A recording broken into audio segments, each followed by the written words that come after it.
Olá pessoal, tudo bem? Hoje vamos gravar com o secretário de Educação, Alessandro Teixeira, de São Pedro da Aldeia. Então, antes de irmos para o vídeo, solta a vinheta.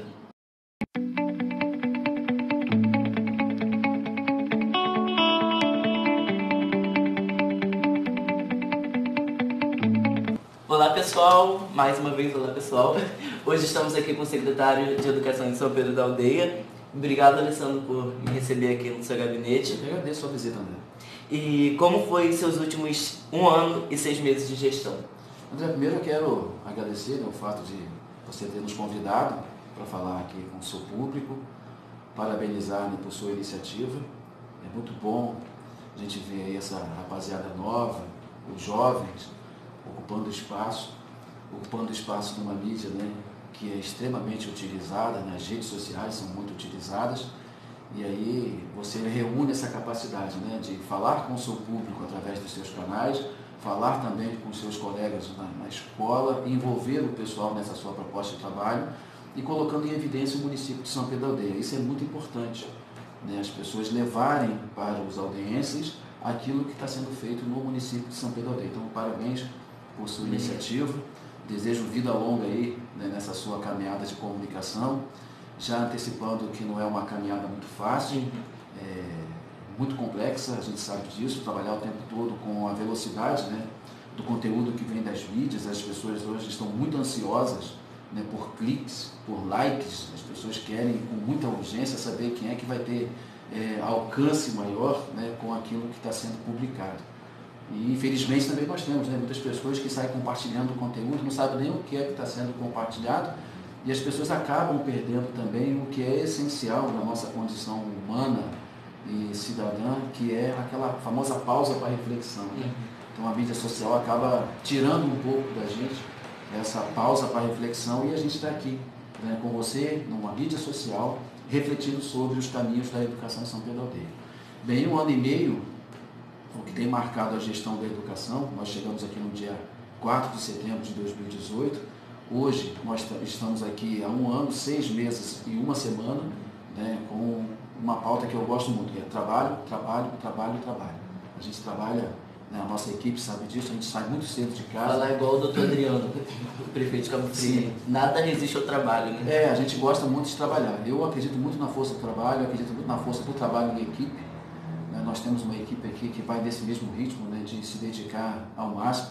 Se você chegar aqui na hora do almoço, você vai ver que as pessoas almoçam na própria secretaria, né, em vários setores aqui. As pessoas já acabam de almoçar, já continuam, né, com sua pauta de trabalho, porque nós temos uma rede que precisa do trabalho do sistema de educação. Né, uma rede com mais de 2.700 funcionários, com 13 mil alunos, 42 escolas. Então não tem como dar conta disso se não for, né, com muito trabalho. Então, em 1 ano e meio, o que a gente tem feito é isso. Conhecendo a realidade das escolas, ainda há pouco, né, até peço desculpas, me atrasei um pouco, porque estava visitando obra de escola, nós estamos aí, né, com algumas frentes de trabalho em algumas unidades, e aí eu gosto de conversar com o diretor, gosto de conversar com o dono da empresa, gosto de conversar com o servente, gosto de conversar com outros funcionários, para saber se a gente ainda precisa fazer alguma adequação antes que a obra termine. E conhecer, né, de perto a realidade que está vivendo o nosso cidadão, o nosso aluno. Então eu gosto disso, né? Seja durante a semana, no final de semana, naqueles períodos longos, né, são os chamados recessos, a gente também está lá visitando as nossas comunidades, conversando, né, com o cidadão para ajustar algumas medidas. Por exemplo, as fortes chuvas que nós tivemos agora aqui, né, não foi só em São Pedro da Aldeia, né, ela trouxe calamidade em vários municípios, né, infelizmente levou à fatalidade, né, várias pessoas no estado do Rio de Janeiro, e aqui em São Pedro nós tivemos um dano, que ele acaba sendo pouco divulgado, se não só na cota política, que é a questão do acesso na zona rural. Então a nossa equipe faz um acompanhamento em loco, eu tenho uma diretoria de transportes aqui, que vai lá, faz registro fotográfico, a gente conversa com outros secretários, pede para dar uma atenção prioritária onde vai passar um ônibus escolar, porque se o ônibus não passa, o aluno não chega na escola. Se o aluno não chega na escola, ele vai ter um prejuízo, né, na perspectiva educacional, e por vezes, né, a gente tem um problema social, porque tem muito aluno que não tem que comer em casa, e aí ele precisa chegar na escola. Então a nossa equipe, desde esse período da chuva, das fortes chuvas, está rodando diariamente, né, as nossas vias aqui na zona rural, faz um registro fotográfico, a gente encaminha para o secretário Rogerinho, né, que é de serviços públicos, que manda a patrol, a gente tem que colocar, né, areia, colocar entulho para poder garantir a passagem, não só dos veículos dos moradores, mas sobretudo da Secretaria de Educação. É um trabalho constante, né, não dá para parar. E ontem, por exemplo, eu estava rodando, né, as nossas escolas durante a noite, acompanhando um ônibus do transporte escolar, né, para saber se o serviço está sendo prestado. Tinha um ônibus nosso, inclusive, que estava no local mal estacionado. De imediato a gente entra em contato com a diretoria, pede para entrar em contato com o motorista para poder retirar aquele ônibus para não atrapalhar a via pública. Então é um trabalho constante, mas é o que eu gosto de fazer. Né? Eu gosto de trabalhar muito e eu gosto de resultado. Né? Então a equipe sabe que a gente tem que trabalhar muito, mas não dissociado da apresentação de resultados. E como está sendo aí normalizada a questão da merenda? A merenda, nós tivemos agora recentemente uma oportunidade até de conversar, né, com alguns dos parlamentares. A gente vem enfrentando, né, uma certa dificuldade. Isso aconteceu no ano anterior, né, em 2019. Né, houve até uma CPI, né, a CPI da merenda, que é importante, inclusive, a gente aqui destacar o trabalho da Câmara de Vereadores, porque os vereadores são os políticos e gestores, né, e legisladores mais facilmente acessados pela população. Né, a população tem acesso mais imediato aos vereadores e é importante, né, que o cidadão também procure entender a natureza do trabalho do vereador e o que o vereador faça o seu papel, né, que é um papel de fiscalizador in loco, né, no próprio município. Nós temos outros órgãos, né, fiscalizadores. Nós temos o Tribunal de Contas, nós temos o Ministério Público, nós temos todo um conjunto aí de instituições que fiscalizam também a prestação do serviço público no setor que é público. Então, ano passado nós tivemos, né, uma dificuldade, né, com a questão da licitação, né, que foi um processo muito lento, porque tem recurso, tem isso, tem aquilo, e tivemos que culminar, André, com a adesão. A adesão é um expediente que a gente utiliza como uma espécie de carona, né, a uma licitação realizada num dos municípios aqui do estado do Rio de Janeiro. Foi o que nós fizemos em 2019. Em 2020, a licitação aconteceu agora, salvo engano, no dia 13 de fevereiro. No dia 13 de fevereiro, as empresas, né, se apresentaram lá, fizeram a cotação e agora nós estamos finalizando essa etapa, mas tivemos um problema no início agora de 2020 com uma das empresas, que era a nossa principal fornecedora, né, fornecedora de carne, de frango, de ovos, de arroz, achocolatado, batata, cenoura, cebola, uma gama de itens que no dia 5 a empresa mandou para a gente, né, um comunicado dizendo que não ia entregar. Ou seja, no dia que começa a aula, a empresa diz que não vai entregar aquele gênero que ela foi contratada para entregar. Todo mundo sabe que isso causa, né, um problema grave. E na administração pública, a gente não pode fazer assim, como a gente faz na nossa vida particular. Né? Nós temos o dinheiro, eu vou aqui no mercado grande, que tem aqui as margens da rodovia, e compro 2 toneladas de carne e encaminho para a escola. Não é assim que funciona. Nós temos toda uma tramitação, a burocracia ela é necessária, mas emperra também o procedimento, e nós fizemos uma adesão à ata de Maricá. Tanto é, né, que os principais itens já começam, já foram entregues desde a semana passada nas unidades. Falta agora a questão da carne, né, porque uma das empresas, que é a Comercial Milano, estava com dificuldade de fazer, né, de apresentar para a gente a documentação da ata de registro de preços lá de Maricá. Então, logo essa documentação seja apresentada para a educação, a gente entra em contato via procedimento administrativo com a Secretaria de Administração para poder então a gente fazer a contratação. Mas isso é um paliativo, né, porque nós temos uma licitação nossa em curso, as empresas já fizeram a cotação, alguns itens deram deserto e a gente já vai lançar um novo edital, de tal forma que o cardápio de 2020, que foi elaborado a muitas mãos, né, nós temos hoje no nosso setor de nutrição 11 nutricionistas. Quando nós chegamos aqui em setembro de 2018, nós tínhamos uma. Hoje nós temos 11. Esse cardápio que é apresentado para 2020, ele foi construído também com a presença do Conselho de Alimentação Escolar, que é importante, né, ajudar nesse sentido. Merendeiras foram ouvidas nesse processo. Os alunos foram consultados no ano passado para poder saber, né, o índice de aceitabilidade. Qual é o gênero alimentício que estava no cardápio que não foi bem aceito pelo aluno. Então, aquilo que não foi bem aceito, nós retiramos. Aquilo que foi apresentado como sugestão, nós acrescentamos. Então, assim que nós conseguimos praticar o cardápio 2020, todos verão que nós temos um cardápio, depois eu posso deixar inclusive com você uma cópia dele, mas está no portal da transparência também lá na prefeitura. Né? A pessoa entra no portal da prefeitura, tem um link educação, tem esses cardápios né, da alimentação. Você clica lá, já tem a versão 2020, que nós já estamos até ansiosos para praticar. Então, tão logo a gente consiga praticar, eu tenho certeza, por exemplo, André, pela primeira vez os alunos lá da escola Quilombola terão um cardápio adequado conforme a natureza do serviço da escola Quilombola. Tem filé de peixe, tem geleia de mocotó, tem vários itens, né, que estão hoje nesse cardápio. Eu só preciso seguir a tramitação legal, sob pena de lá no futuro eu ser responsabilizado. Né? Então eu tenho que pensar coletivamente, mas eu também tenho que me proteger individualmente, respeitando o rito administrativo, que é o que a gente está fazendo. Claro que a gente lamenta e pede desculpas, né, a quem está te assistindo, ao cidadão aldense, mas eu tenho todo um conjunto de regras a seguir e eu não posso agir de maneira deslocada. Né? Eu não posso dizer para as pessoas que eu vou fazer assim e que o assunto estará resolvido ali na ponta, isso eu não vou fazer. Teve gente que ano passado falou que estava servindo lasanha na escola, né? Não pode lasanha, né? Foi um equívoco, né? Foi até um vereador, né, que ele foi dizer a questão da lasanha, que na verdade era o escondidinho, né? Quando você pega, né, a massa, ou a batata, ou você amassa o aipim, e aí você coloca lá, ou a carne seca, ou coloca carne moída, né? Aí bota aquele queijo por cima, fica gratinado, fica bonito pra caramba. Então acabou havendo essa confusão, né? Porque você olha assim, num primeiro momento, aquilo que nós falamos ainda há pouco da ansiedade, né? Olhou escondidinho e viu lasanha, né?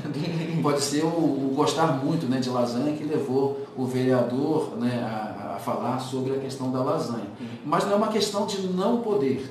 Né? Nós, por exemplo, esse ano, nós temos estrogonofe. Mas o estrogonofe que é oferecido no cardápio da alimentação na escola pública, ele tem ingredientes compatíveis com os elementos nutricionais apresentados pelo FNDE, né, através da sua equipe de nutrição. Então, tem todo um conjunto de restrições, mas ainda assim nós conseguimos colocar no cardápio 2020 o estrogonofe. E vamos falar bem a verdade, né, André? Como a sociedade também está agindo, né? Você certamente deve comer lasanha. Eu comi lasanha agora, no final de semana lá em casa. Todo mundo come lasanha. Você já viu como é que os alunos chegam na escola? Chegam aquele pacote grandão, que o pessoal chama de fofão, aquele biscoito amarelo salgado, né? Gula. Come aquilo à vontade. Toma refrigerante à vontade. Toma um montão de produtos para você. Não estou dizendo que essa deveria ser a regra. Mas quando passa, né, para o portão da escola, para a parte interna, nós temos um conjunto de restrições. Então nós precisamos também parar para refletir um pouco sobre isso. Né? O que é que está sendo oferecido na escola, porque reflete também o gostar do aluno, o interesse dele, e o que ele come do portão para fora. Então, assim, o aluno ele não pode consumir determinado tipo de suco dentro da escola, mas num passe de mágica, ele botou o pé para fora, o suco já está na mochila e ele já está consumindo. Então, existem vários aspectos que a gente também pode e deve ponderar, mas é uma discussão mais longa. Então, assim, a lasanha, ela não esteve no cardápio em 2019, ela não estará no cardápio 2020, em 2019 era escondidinho, e aí mais uma vez, né, as pessoas são céleres, né, a se debruçar para produzir críticas. Faz parte do processo. Né, mas ali foi um equívoco, mas em 2020 a gente não tem lasanha, em 2019 a gente não teve. O que nós teremos agora no nosso cardápio, assim que nós conseguirmos executá-lo em plenitude, será, por exemplo, que foi um pedido dos alunos, salvo engano, foram os alunos da escola Francisco Paz. Nós tivemos aqui montamos uma urna lá para poder também buscar sugestões. Eu acho que foi de lá que veio a sugestão de colocar o estrogonofe no cardápio. E a questão do transporte universitário vai ser normalizada? Vai ser normalizada e nós teremos regras. Né? A gente não pode fazer como nós encontramos aqui em 2018, né? As pessoas utilizando o transporte escolar para o transporte universitário sem nenhum tipo de regra. E qual foi o problema que nós enfrentamos em 2018 e atravessamos boa parte de 2019 e conseguimos finalizar agora para o ano letivo de 2020? Nós temos 9 ônibus na nossa frota, os veículos próprios, os amarelinhos. Desses 9, apenas 3 estavam funcionando em setembro de 2018. Até dezembro de 2018 nós colocamos o 4º ônibus para funcionar. Fizemos uma licitação grande em parceria, a gente agradece aqui com o nosso amigo Antônio Carlos Teixeira Barreto, que é o nosso secretário de administração, né, que fazer a manutenção de veículos no serviço público é extremamente complexo. Né? Nós temos que utilizar uma tabela chamada CIARES, que disciplina tanto a prestação de serviços quanto a questão das peças que serão compradas. É difícil, né, a gente encontrar uma empresa, né, que trabalhe com essa tabela, com aqueles preços, né, que estão ali fixados, para trabalhar com motor a diesel, né, porque são os motores dos nossos ônibus são todos motores a diesel, as pessoas sabem disso, então é uma complexidade que a gente conseguiu ultrapassar em 2019 e agora em 2020 nós temos os 9 ônibus já circulando. Mas circulando em que condições? Com garantia do serviço mecânico, garantia do serviço elétrico, do serviço eletrônico, toda essa parte foi resolvida. Aí a gente atende prioritariamente, que é o que determina a lei, os nossos alunos da educação básica, onde estão incluídos os nossos alunos das 4 escolas que funcionam à noite, né? Nós temos EJA noturna, né? Na Escola Francisco Paz, na Escola José Guimarães, na Escola Luísa Terra e na Escola Antônio Rodrigues, lá no Porto Carro. Essas oferecem a modalidade EJA. Então, primeiro, eu tenho que atender os alunos da educação básica. Sem prejuízo de atendimento aos alunos da educação básica, eu posso atender os alunos do ensino universitário, mas para isso eu tenho que pagar hora extra para o meu motorista, hora extra, né, para a pessoa que dá suporte à estratégia de transporte. Eu tenho que ter uma equipe na base para poder dar assistência caso aconteça algum incidente com esses ônibus. Eu tenho que ter, porque ainda não tem, o seguro desses ônibus, porque se esse aluno, mesmo indo para a universidade, e não estando na nossa base aqui do centro escolar, se acontecer qualquer incidente com ele, eu é que posso ser responsável. Posso não. Eu é que serei responsabilizado. Então as pessoas querem muito para depois, quando der tudo errado, saber quem vai responsabilizar. Aí é só o secretário. Então nós temos regras. A gente não vai conseguir atender todas as pessoas, porque todo mundo quer ser transportado. E nós temos o desejo, né, o desejo é de transportar todo mundo. Então nós vamos fixar agora algumas regras. Vamos lançar uma plataforma via aplicativo que vai ser apresentado para a gente na semana que vem, 0800. O município não vai pagar para ter acesso a essa plataforma. O aluno ele vai ser identificado. Ele vai ter que provar mensalmente que ele está frequentando, né, a universidade, porque, por incrível que pareça, em 2018, eu encontrei gente pegando carona para sair de São Pedro para ir para Cabo Frio, mas não ficava na faculdade, depois entrava no ônibus e voltava para São Pedro Aldeia, né? Aí estava tudo tranquilo, estava tudo favorável, mas no dia que acontecer algum incidente, a culpa é do secretário. Então nós estamos regulando a prestação do serviço. Teremos uma resolução que disciplina esse assunto, nós teremos a questão da qualificação de quem vai ser transportado e a obrigação mensal de provar que está estudando, e ainda assim vamos estabelecer critérios notadamente sociais. Vou pedir ajuda da Secretaria de Assistência Social para a gente filtrar quem é quem. A gente vai atender, todo mundo precisa, mas prioritariamente quem precisa mais. Então vai ter um cadastro, vai ser feita uma identificação, porque ainda tem outro problema, né? Tem um crítico, inclusive, né, que em 2018 fez um vídeo, e é importante que esse vídeo seja feito mesmo divulgado, que havia superlotação. E também sabe que isso não pode acontecer. Existe um limite de lotação desses ônibus. Vamos respeitar também esse limite. Mas já está sendo resolvido, estamos atendendo prioritariamente os nossos alunos da educação básica. Uma vez, você viu aí, né, as pessoas reclamaram a beça do transporte escolar agora, no início do ano, porque não fizeram o cadastro, e por incrível que pareça, tem gente ainda das nossas escolas que não fez o cadastro dos alunos. Depois, quando a gente impedir o acesso, vai dizer, né, que a gente está tirando o direito de ir e vir do aluno e a obrigação de transportá-lo até a escola. Mas nós estamos fazendo de maneira bastante consciente, bastante responsável, garantindo que o ônibus tenha seguro, garantindo, né, que o aluno transportado é o que de fato mais precisa, e vai haver, né, um tropeço ou outro que é natural. Né, e a gente vai ver quantos ônibus a gente vai conseguir disponibilizar, porque isso ainda não foi fechado, porque eu vou atender primeiro os alunos dessas 4 escolas que oferecem vagas na EJA noturna. E quais foram os pontos positivos e negativos da sua gestão até agora? Assim, eu não gosto muito de me ater, né, às questões negativas, mas nós tivemos, né, alguns problemas. Né? Nós precisamos disciplinar ainda a questão, né, do quantitativo de servidores nas nossas escolas. Ano passado, por exemplo, quando nós começamos o ano letivo, nós tínhamos na fase inicial uma carência de servidores, especialmente professores, porque a gente não se debruçou como deveria na questão do quadro de horário. Esse ano, quando nós fizemos agora para 2020, a nossa resolução de quadros de horários, os diretores e todos tiveram que seguir conforme aquela resolução, a alocação dos horários, para poder diminuir, André, a possibilidade de um professor não pegar uma determinada escola e que ele fosse lá uma vez na segunda-feira, outra vez na quarta-feira e para dar uma aula na sexta-feira. Ou seja, o horário muito picotado apresentou para a gente alguns problemas em 2019 e a gente agora conseguiu diminuir bastante, né, essa questão em 2020. Um problema que nós também enfrentamos no ano passado, né, que aí faz parte também, a gente vai aprendendo com os próprios erros, é a questão do processo seletivo, quando a gente não previu, salvo engano, no artigo 4º do edital número 3, né, do processo seletivo, que a gente poderia utilizar, né, os dados de 2019 para a contratação de 2020 numa configuração de um cadastro reserva.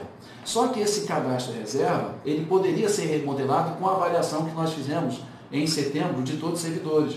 Nós tivemos uma ficha de avaliação da prestação de serviço pelo servidor contratado, os diretores fizeram essa avaliação, isso gerou um novo ranqueamento, para poder saber também quem é o bom profissional, qual é o mau profissional. A gente não pôde seguir essa reclassificação, porque não havia essa previsão legal, ou seja, nós estabelecemos uma regra, mas ao estabelecer essa regra, a gente não previu a possibilidade, né, de fazer essa reclassificação. E como nós precisamos seguir, né, uma regra proposta, a gente então não conseguiu, né, utilizar. Foi um erro que nós enfrentamos, né, no ano passado, já corrigimos também, claro, né, para esse ano, e faz parte mesmo do nosso aprendizado. Agora, pontos positivos, quando a gente fala de pontos positivos, o resultado positivo ele nunca é fruto do trabalho só do secretário, ou só de um secretário de maneira isolada. Né? A gente tem um trabalho conjunto. Né? A educação não é um organismo ilhado, né, dentro da administração pública. Pelo contrário, né, eu posso começar citando aqui que a maior parte desse sucesso vem como esforço ou como resultado de uma atuação conjunta. Quando eu tenho uma pauta que é urgente da educação, você viu ainda há pouco que eu estava falando com o prefeito, né, eu peço ao prefeito uma ajuda, ele reúne os secretários, né, que fazem parte desse processo no gabinete dele, e a gente pega, olha, a pauta da educação, mas essa pauta está capitalizada com todas as secretarias. A gente faz uma reunião lá, né, coordenada pelo prefeito, né, e em conjunto com os outros secretários, para poder a gente então encontrar soluções. Acabei de falar ainda há pouco aqui da questão do transporte. Não adianta ter um ônibus se eu não tenho condições de um ônibus passar em determinadas vias. Então a minha equipe vai, faz o registro, manda para o Rogerinho. O Rogerinho entra com a equipe dele, prepara a via para que o ônibus consiga passar. É um trabalho conjunto. Ano passado nós tivemos alguns casos aqui, né, de escabiose, né, em 2 das nossas escolas. Eu tive que me socorrer com a secretária Fran, né, a nossa secretária de saúde, né, que prontamente foi até a escola, passa a orientação para a nossa equipe, faz um trabalho de capacitação aqui interno. A assistência social, quando nós temos os casos todos aí que envolvem conselho tutelar, defensoria pública, está sempre presente com a gente. Quando eu tenho que liberar uma licença para tratamento de saúde familiar de um servidor, eu preciso consultar a assistência social, que de imediato, né, nos respalda dentro de processo administrativo. Liane, a nossa secretária de obras, né, todo santo dia, né, a gente conversa. Daqui a pouco eu vou, acabando a entrevista, eu vou rodar junto com Liane e com o nosso secretário de governo as obras que estão em curso da Secretaria de Educação. A gente faz um acompanhamento em loco. Os 3 ficam dentro do carro, a gente faz esse trabalho por dentro das escolas. Eu tenho, por exemplo, o senhor Antônio Carlos Teixeira, né, que é o chamado senhor Teixeira, né, que tem sido hoje aí uma peça fundamental nessa nossa parceria, no sentido de nos apoiar nas licitações que nós temos em curso hoje. Né, nós temos obras, né, para acontecer, 9 quadras, né, que estão para sair, nós temos o prédio do Caveirão aqui e tantas outras frentes, né, de trabalho aí que a gente precisa passar pela licitação, que a gente conta com o seu Teixeira, precisa do Luciano, preciso da Procuradoria, né, doutor Cristiano, eu preciso da Controladoria, né, a doutora Daniele Prudente, ou seja, quantas pessoas estão envolvidas nesse nosso dia a dia da educação. Então não existe sucesso isolado, né, não existe o sucesso do secretário Alessandro. O que existe é uma articulação fina, um trabalho de acompanhamento por dentro de todas as secretarias, por exemplo, a merenda. Né? Você perguntou da merenda. Para eu fazer um chamamento público para envolver os pequenos produtores hoje na prestação, né, na oferta de abacate, laranja, tomate, cenoura, esses elementos, aipim, né, que a gente também coloca no nosso cardápio aí, eu preciso chamar os pequenos produtores. Quem entra nesse fronte com a gente é o nosso secretário Dimas, que está sempre nos ajudando. Aí tem o Tiago do Esporte, tem a Edilúcia da Cultura, é muita gente envolvida para que a gente tenha resultado positivo. Né? Fora esse apoiamento todo que eu estou dizendo aqui, né, externo, eu tenho uma equipe. Né? O secretário não apresenta resultado sozinho, assim. Desde o pessoal que faz a limpeza da secretaria, o pessoal que prepara o cafezinho, que faz parte desse sucesso. Eu, por exemplo, gosto muito de café. Quando eu chego aqui, eu tenho um cafezinho pronto, um cafezinho gostoso, a pessoa que fez o café, ela faz parte do sucesso da educação, porque o café me dá prazer. Né? Então, se a gente tem prazer, a gente está bem na vida. Né? E quando a gente está bem na vida, a gente consegue resultados. Então, a pessoa que faz café, ela ajuda no sucesso da Secretaria de Educação, no sucesso que fica para a rede. É chefe de gabinete, é comunicação, é advogado, pessoal da nutrição, pessoal do financeiro, pessoal do transporte, e o pedagógico é o nosso coração. Né? Então, assim, nós temos muita gente envolvida. Então, quando se fala de pauta positiva, eu sempre coloco todos em evidência, porque é na coletividade que a gente apresenta os melhores resultados. Quando se fala de uma pauta ou de um resultado negativo, eu me coloco na condição de quem precisa refletir. Talvez eu não tenha conseguido perceber um determinado detalhe, no sentido de buscar o melhor caminho para o resultado. E o resultado vai ser apresentado nessa atuação conjunta. E aí nós temos aí, tá, só para tantas pessoas envolvidas, né, talvez eu tenha esquecido de um ou outro aqui, eu tenho a comunicação que nos dá um suporte maravilhoso, eu tenho o pessoal do gabinete do prefeito, da estrutura do próprio Elon ali, né, que vai capitalizando, o secretário de Fazenda, né, nosso amigo Renaldo, da tesouraria. Vocês têm muita gente. Né? Inclusive, dia 17 ele vai estar aqui. Se eu não faço, por exemplo, se eu não tenho um trabalho bom lá com o Ramon, com a Priscila, com o pessoal que faz a liquidação, que faz empenho, né? A coisa não anda. Ou seja, é muita gente envolvida para a Secretaria de Educação acontecer, mas não é para acontecer para o secretário Alessandro, não é para acontecer para o prefeito Chumbinho, é para acontecer para os nossos alunos, para os nossos servidores, para os cidadãos aleenses. Então, assim, a gente está muito feliz, né? A partir do momento que, quando a gente erra, a gente para refletir e busca não errar de novo naquele mesmo assunto. Né? A gente vai continuar errando também. A nossa natureza humana nos permite isso. Né? A gente não pode subtrair o nosso agir público à nossa própria humanidade. E a nossa humanidade está alicerçada também nos erros que a gente comete, porque eles fazem parte de um aprendizado. Então, eu tenho aprendido muito aqui em São Pedro Aldeia, e vou te confidenciar uma coisa. Em recente conversa com o senhor Teixeira, eu falei para ele assim, eu, né, tenho outra experiência na administração pública, eu tenho outra experiência como secretário, né, em outro município, já atuei também em outros municípios, aí não enquanto secretário, mas como pessoa, né, que acompanha o serviço público, né, e a dinâmica da administração, mas essa maneira de trabalhar aqui em São Pedro Aldeia, né, quando se tem um problema, as pessoas todas, né, se debruçam para implementar a solução, eu não vi. Então, em São Pedro Aldeia, os secretários trabalham de maneira conjunta. E isso é fundamental. Não existe problema isolado de secretaria A, B ou C. Existe um problema que acomete o cidadão, que naquele momento deveria ser atendido pela secretaria A, B ou C, e os secretários entram, né, em apoio conjunto. Então, assim, a gente fica feliz por essa forma de trabalho que nós temos em São Pedro Aldeia. E eu fico muito satisfeito pela maneira como a gente consegue também apresentar resultados. E aí, André, depois, se você quiser que eu fale sobre finanças, né, quando a gente vai pegar o orçamento de São Pedro Aldeia, que não é um orçamento muito generoso, como as pessoas dizem, e a quantidade de serviço que é prestado, você vê assim que há um trabalho sério feito no município. Né, um trabalho de maneira transparente, colocado para a pessoa que se dedicar um pouquinho mais, ela vai perceber a seriedade naquilo que está sendo feito. Claro que, especialmente no ano eleitoral, as pessoas especulam muito, as pessoas sabem muito, todas as pessoas têm as melhores soluções. Né? Nós temos 10 vereadores, mas nós temos 500 pessoas agora querendo ocupar o lugar de 10. Nós temos um prefeito, nós temos outras 20 pessoas querendo ocupar o lugar do prefeito. É assim que funciona o eleitoral. Então agora estarão em evidências só defeitos.